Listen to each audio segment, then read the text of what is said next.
Hey, happy Thursday morning, everybody. We are back with another episode of Bammers. Another good week to be a Bama fan. Ben, we talked about a week ago all the nerves people were having, all the anxiety about this Ole Miss game, and really turned out to be a lot of worrying over nothing. I can't say that it was necessarily what I expected, but we're back here, and Alabama remains unscathed heading into another SEC game. And you know, I think at least part of the credit for Alabama's dominance over Ole Miss is owed to a good home game atmosphere in Bryant-Denny Stadium. Nick Saban asked for it. He got it. There was plenty of noise being made in Tuscaloosa last Saturday.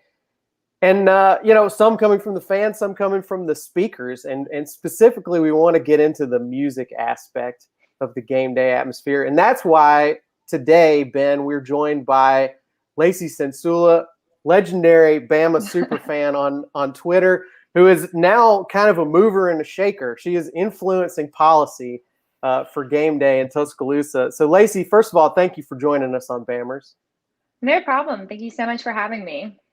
So I want to get into the specific story here because for those of you who are not aware, a conversation has been ongoing really for a while in the Bama fan community about the music that gets played during games at Bryant-Denny Stadium. People have lots of opinions about it. There's some songs people hate. There's obviously some songs people have fought really hard to bring back into the stadium and have played, and we know that whole backstory too.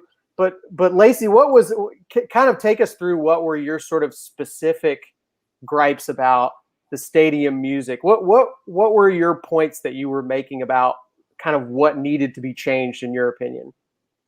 So my main point of concern was pretty much that the playlist remained pretty outdated. I was an undergraduate student 2013 to 2017, and now we're in 2021, and I would say the playlist still hasn't changed, and it was outdated when I was an undergrad.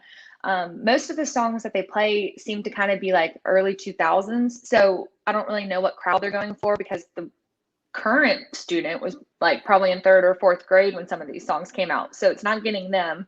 And I know that they want to try to appeal to an older crowd as well, but that's where you would get like 70s, 80s, 90s music. So the early 2000s kind of easy listening pop hits, are both outdated and not really applicable to the environment. Wait, Matt, weren't we in college in the early 2000s? I don't want to get into it, Ben. Okay. I don't want to. Yeah. I don't want to start discussing my mortality here on this show. But sure. But yeah, look, I will say this: I had a heyday as a college student, but I can acknowledge that we are well past that today. That things change, and that the stuff that's happening in college now is not supposed to be for me. But I also understand that some people don't feel that way, and some people want things to stay the same. And I think first of all, it's worth acknowledging here that Lacey, after you brought these points up, and many other fans as well, Alabama Athletic Director Greg Byrne actually came out and said, "Hey, we're taking a look at this stuff. We're going to update the playlist in Bryant-Denny Stadium. We're going to change some things."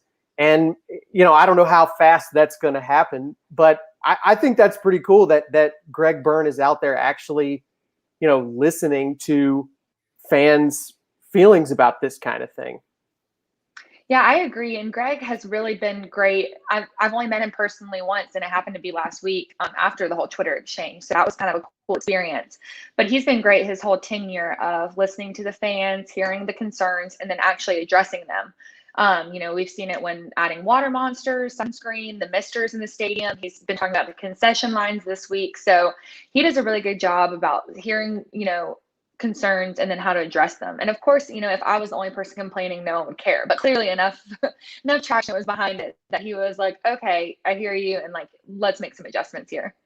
Lacey, when you spoke to Greg Byrne, did y'all speak about the playlist? Did y'all talk about the music, or was it just kind of like a quick meet and greet conversation?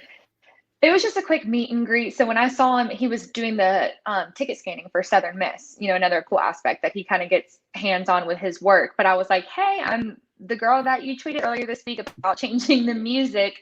And he was like, oh, yeah, I remember that. Nice to meet you. And I just thanked him for kind of, hearing us out. So yeah, the first time that we had an exchange was on Twitter, is when he quote tweeted me and said, like, we're getting a consultant, we're handling it. And I was shocked. I've been tweeting about the music since at least, I think I looked it up and it was like 2017. So for 4 years, I've been like complaining about it. So every year I feel like more people got on board with my little grassroots movement. And there are some other people on Twitter that were very vocal about it as well. So, when he finally tweeted that, it was like a bunch of people messaged me that day and they're like, oh my gosh, thanks so much. Like, the music is horrible and it's got to change. So we've actually got an interesting comment here from one of our YouTube viewers, Joseph Ryan, who asks, what songs would you suggest that would bring everyone together from different generations? I don't know if you have any specific suggestions, and obviously if you're watching right now and you have any, feel free to drop them in the comments. We'll pop them up here. But Lacey, do you have any that you would suggest that are not necessarily specifically made for people of your generation and younger, but maybe that take into account, let's say, people who are in their late 30s or perhaps even older? Not talking about anybody specific here. I saw a really good comment. I think it was from Aaron Suttles, where he said, the music isn't about pleasing everyone. It's just about making a hype environment. So I'm not saying update the whole thing and only have top hits from 2021. Have some current hits that the players and the students know, but then of course keep Thunderstruck, Sweet Home Alabama, Dixieland Delight, the classics that everyone knows.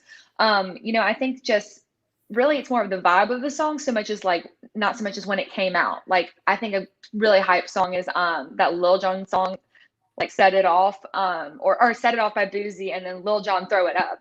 Like, both of those are kind of older songs, but they're so hype. So it's like, I'm not saying like just completely only play Drake or something, but just mix it up. But it's more so about the vibe than it is about like the age of the song. And I'm not saying throw away the classics, obviously keep those. But Aaron made a good point. It's not about pleasing everyone. It's just about making a hype environment. And, easy listening hits aren't going to do that. That's great for a dentist waiting room or CVS, but not for a football game.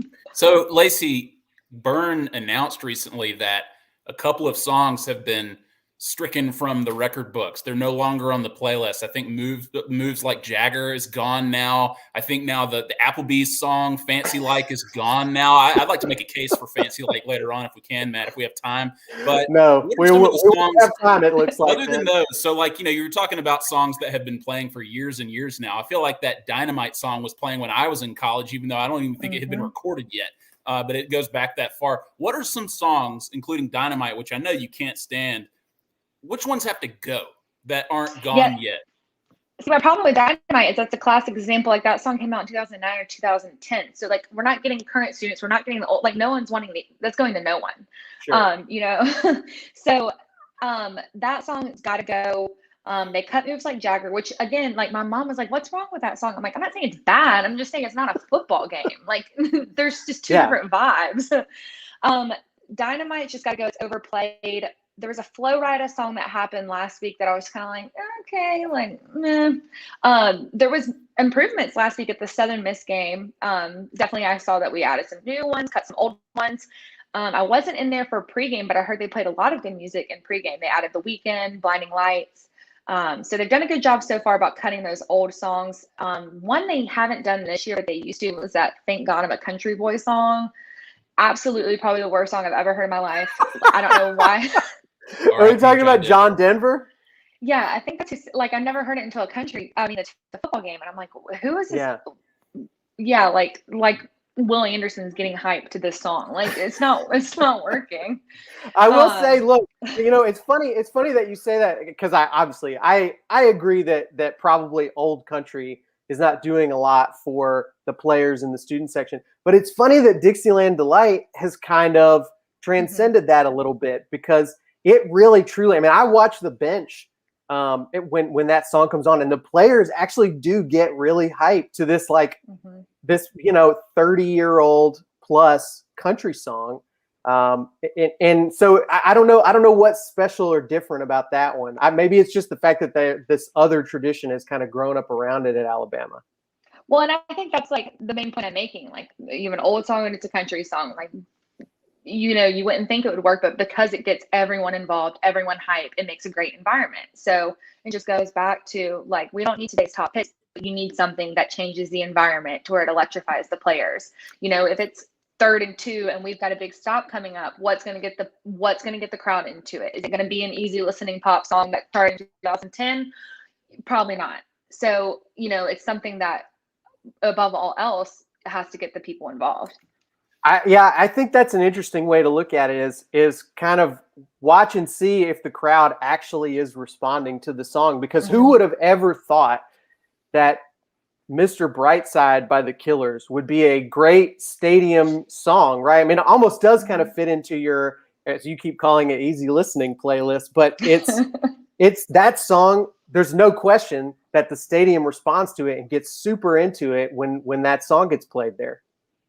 Yeah, and I agree. And that's a good example of a song that I don't even really like. Like, I could do without it, but the majority goes with it and it gets the crowd going. So keep it. That's fine. Reading the crowd's response. Is Mr. Brightside an oldie to you? Do you consider that an oldie? To me, I would have thought it came out last year.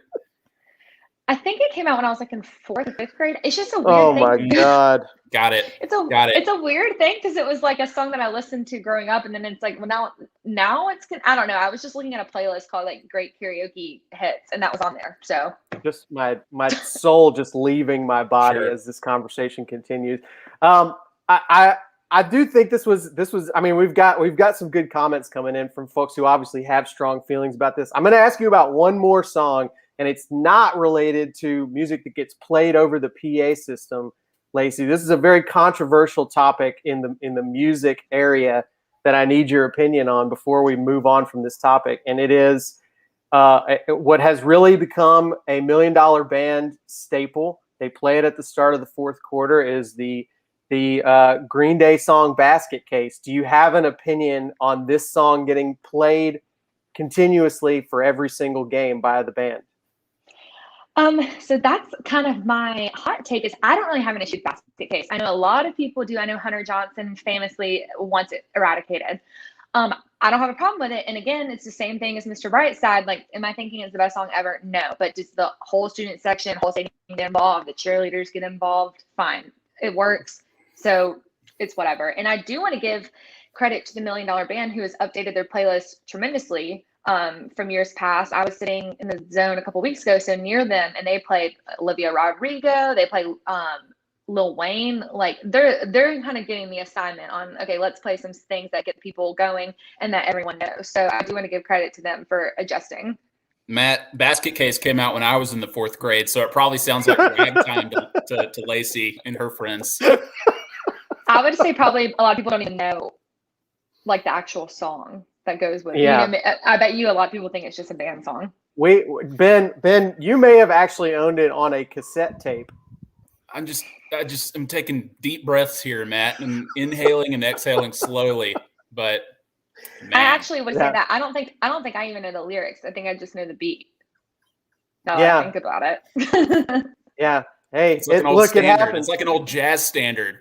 Time unfortunately moves at a faster pace than the Lane Kiffin offense, and it's getting away from us here.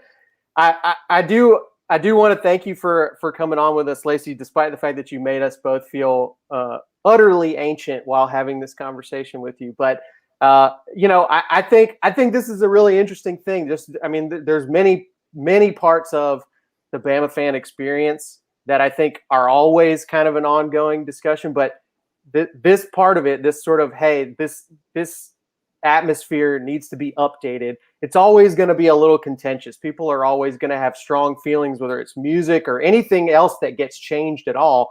I think you're always going to have people saying, well, this doesn't feel like it felt when I used to go to games here. And it's just kind of an inevitable part of, how this stuff evolves, right?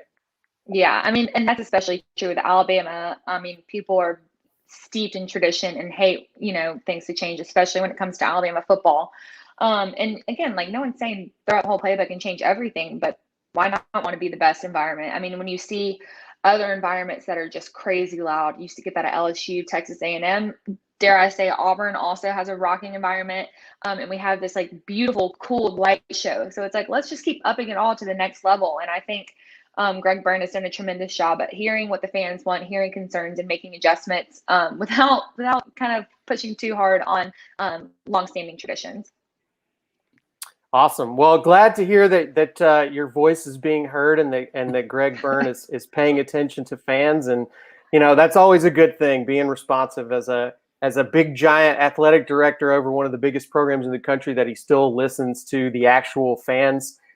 Feels good to know that your voice can be heard. Thank you for your game day activism, Lacey. That's right. You can add that to your list of titles. I know, right? Like, what a hill to die on, but someone had to do it. Hey, look, aren't you just glad that Alabama's so good that games are blowouts and you can actually pay attention to the music? They actually give you time to think about the music instead of what's happening on the field.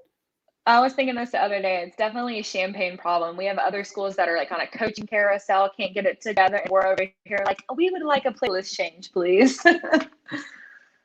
Awesome. All right. Well, thank you so much for joining us, Lacey. We'll have you on in the future to talk about the progress that's been made at some point in this music front. Well, thank you so much for having me. All right. Thanks, Lacey.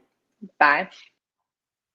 All right, Ben. So in the meantime, we've got another actual game coming up on the schedule this weekend for Alabama. And, I think this was a game that a lot of people circled coming into the season as potentially a really big one, as one that, could be that big game that Alabama had to get over the hump to kind of, definitively lock up the West. It's really turning into a lackluster matchup. I think it's going to be hard to get people's attention this Saturday for Alabama, Texas A&M. And it's certainly not Alabama's fault. I think they're coming off of a big definitive win over Ole Miss. But meanwhile, Texas A&M has really disappointed. I mean, we went from hearing Jimbo Fisher kind of trash talk Alabama, right? Like a bold thing that not a lot of coaches do, and saying, "Hey, we're gonna kick their whatever this year," to, they're coming into this game kind of meek, kind of humbled. Struggling to find an offense. And I don't think too many people expect Texas A&M to give Alabama really any kind of challenge this weekend. Yeah, I heard Paul Feinbaum this week say he thought this was going to be the college football game of the year several months ago. But I think that this game is what ended up being Alabama Ole Miss last week, just in terms of the hype going into it.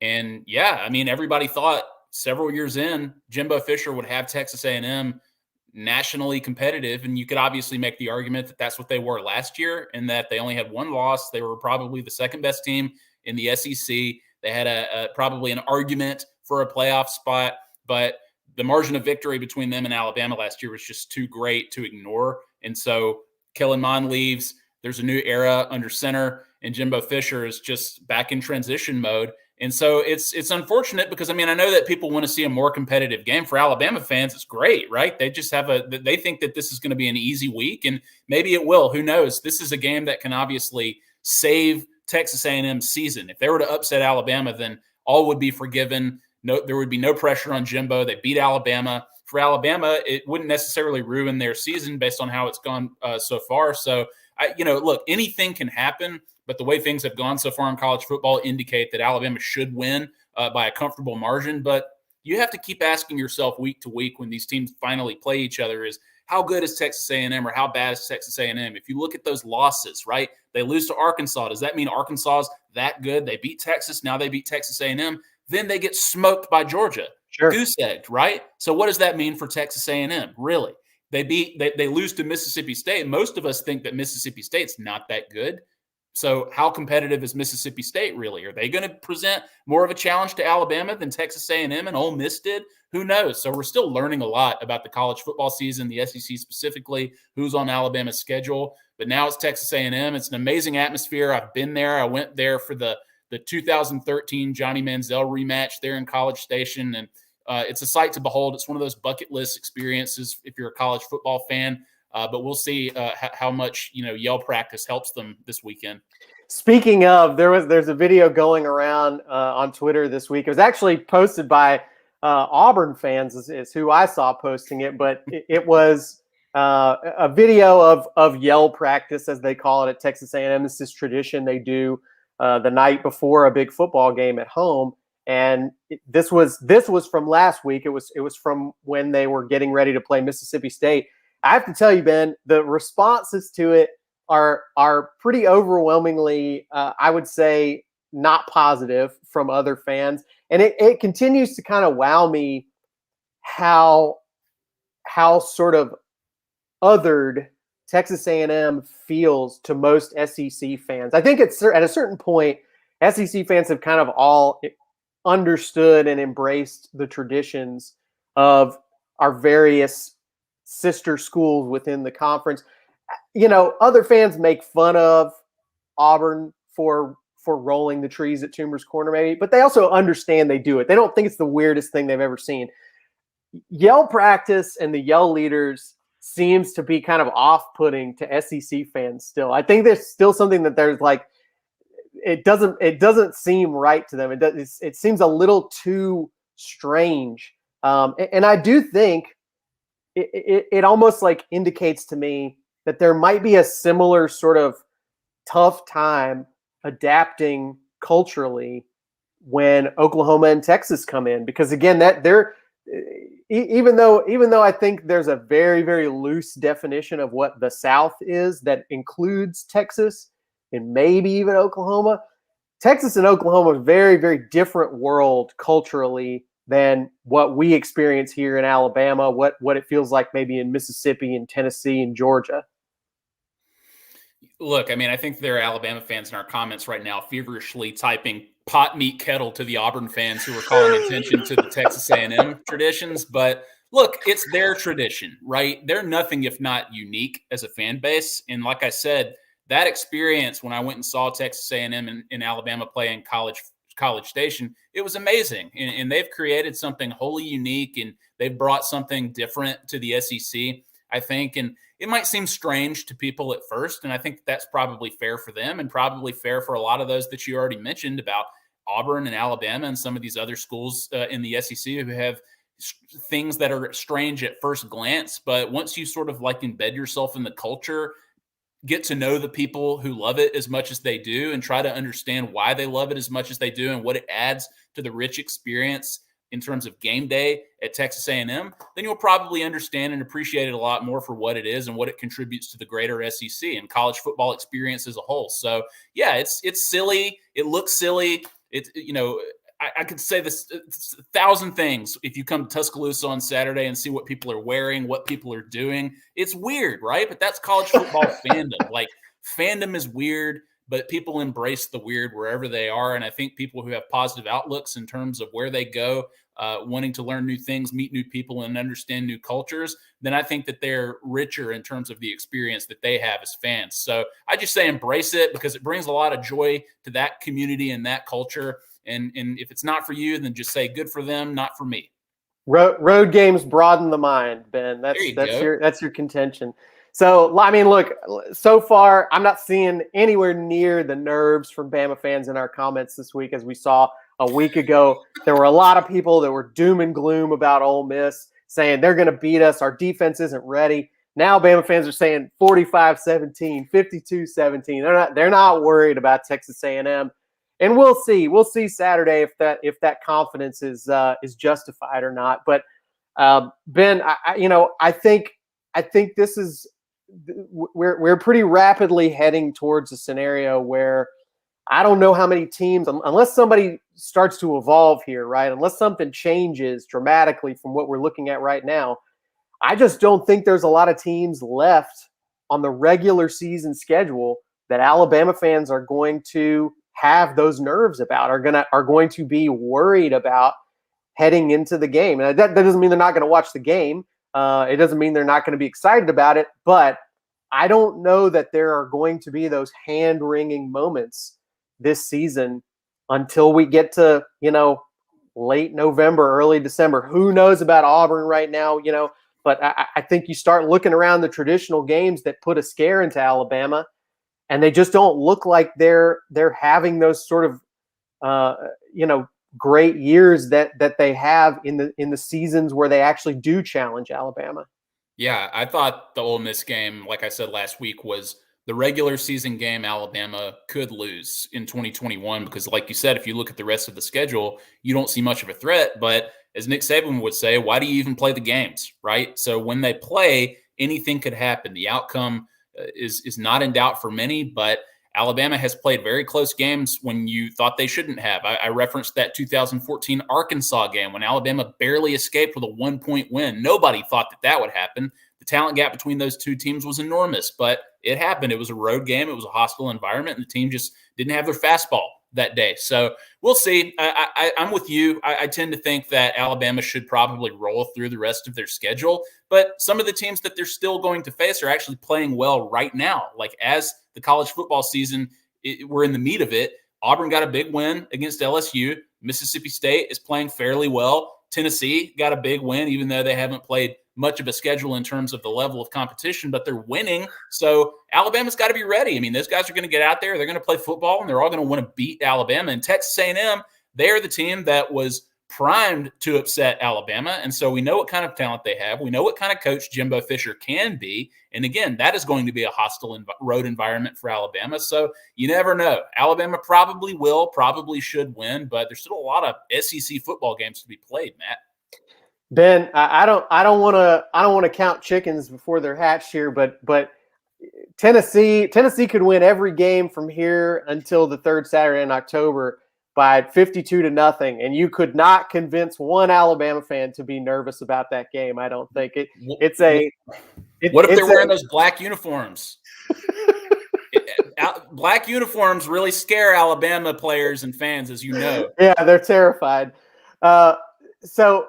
Look, fun weekend on tap here. I think for Bama fans, it couldn't really have set up better. You've got a doubleheader on CBS from Georgia-Auburn at the normal CBS time, and then you get you roll that straight into the Bama-Texas A&M game. So Alabama fans get to watch the two teams that they most love paying attention to outside of Tuscaloosa, and then they get to watch the Bama game right after that. So setting up for a perfect Saturday of college football for Bama fans. And, I think it's going to be a fun one. Matt, the last time I was that keyed in on a Georgia versus Auburn game, I was in Starkville. I was about to walk into the stadium, and all Georgia needed to do to secure Alabama the West Division championship was just beat Auburn, and they were about to. And then the miracle at Jordan-Hare happened, and Alabama fans, had a moment before they walked into the stadium, and it was like, okay, well, they got to beat Mississippi State now. Everybody thought this was going to be a no-strings-attached game, and now another miracle, more Auburn miracles have happened, as we saw against LSU last week when Bo Nix scrambled and it seemed like, avoided 50 tackles and threw a wide-open touchdown. How many Alabama fans threw their hands up and said, of course? So that stuff happens. It does. Back to Auburn, and look, I mean, the Iron Bowl, it gets weird sometimes. It does. So we'll see. I don't want to make a prediction here, but I do think Auburn's going to need a couple of miracles, at least two, to beat Georgia. So I don't know. We'll see. I know this is not an Auburn show, but we all know you guys watch Auburn every week. We know how this works. All right. Well, Ben, thanks for joining me, and we'll certainly be back here next week to talk about whatever happens in this game. Thanks to Lacey Cencula for joining us today to talk about the music situation in Bryant-Denny, which has been a hot topic all season and all off season, really, for Bama fans. And you can join us on Saturday for our pregame and postgame shows that you can watch right here on this channel. Those are from me and Simone Eli, who joins us every week to do those shows. And Ben, as always, great stuff from you and your team out there on game days that you can find certainly every home weekend of the football season. And we always enjoy seeing that stuff from you. So for the Mercedes-Benz Tech program, which brings you this show every week, for Ben Flanagan here, I'm Matt Scalisi. And thank you guys, as always, for joining us on Bammers. Take care. This show is presented by the Mercedes-Benz Tech program. To learn more about Mercedes-Benz's world of advanced automotive technology, text the word Mercedes to 55678 or visit www.learnmercedes.com.